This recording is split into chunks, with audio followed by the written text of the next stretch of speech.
ব্যাটে বলেই সকল সমালোচনার জবাব দিলেন সাকিব আল হাসান। ছাড় দিলেন না বীরেন্দ্র সেহবাগকেও। মোটামুটি একটা লম্বা সময় ধরে বাজে পারফরমেন্সের জেরে তীব্র সমালোচনার মুখে পড়েছিলেন টাইগার অলরাউন্ডার সাকিব আল হাসান। ফলে অনেক চাপ নিয়ে নেদারল্যান্ডসের বিপক্ষে মাঠে নেমেছিলেন। সেই চাপকে এক ঝলকেই উড়িয়ে দিয়েছেন। ব্যাটিংয়ে দারুণ ইনিংসের পর বল হাতেও ছিলেন কিপ্টে। ফলাফল বাংলাদেশের 25 রানের দুর্দান্ত এক জয়। এভাবে চাপকে জয় করে সংবাদ সম্মেলনে এসে সাকিবের সরল স্বীকারোক্তি, আল্লাহ আমার প্রতি সবসময় দয়ালু।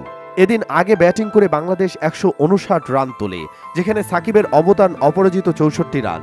শান্ত লিটনদের ব্যর্থতার দিনে সাকিব দায়িত্ব নিয়ে ব্যাটিং করেছেন। দল যখন চাপের মুখে বোলিংয়ে রেখেছেন ভূমিকা।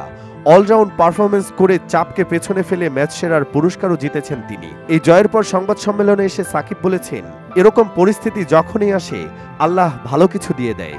আলহামদুলিল্লাহ ভালো কিছু করতে পেরেছি। গুরুত্বপূর্ণ 2টি পয়েন্ট পেয়েছি। দেশ থেকে আসার আগে কেউ যদি বলতো আমাদের 4 পয়েন্ট থাকবে, তাহলে আমরা খুশি মনেই নিতাম।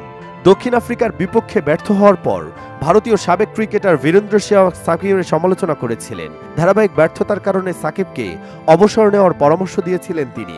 ক্রিকবাজের একটি শোতে সেহবাগ বলেছিলেন, সাকিব খুবই অভিজ্ঞ, আবার অধিনায়কও ছিলেন, কিন্তু পরিসংখ্যান এমন, সাকিবের লজ্জা পাওয়া উচিত এবং এই ফরম্যাট থেকে অবসর নেওয়া উচিত। ম্যাচ শেষে সেহবাগের এই কমেন্টের ব্যাপারে জানতে চাইলে সাকিব প্রথমে হো বলে মজা নেন, তারপর অবশ্য খুবই ইতিবাচক জবাব দেন।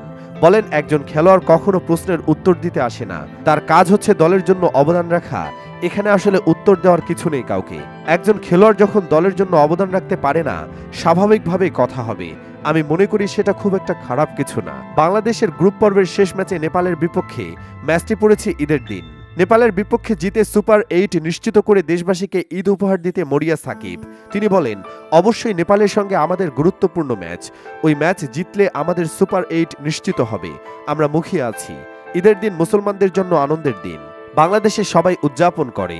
আশা করি ঈদের দিন আমরা সবার মুখে হাসি ফোটাতে পারবো। সুপ্রিয় দর্শক, সাকিবের কামব্যাকে আপনি কতটা খুশি? কমেন্টে জানাতে ভুলবেন না অনুভূতি। আর ভিডিওটি ভালো লাগলে অবশ্যই লাইক দিন এবং বেশি বেশি শেয়ার করুন। পরবর্তীতে আরও এমন ভিডিও পেতে পেজটি ফলো করে রাখুন। ধন্যবাদ।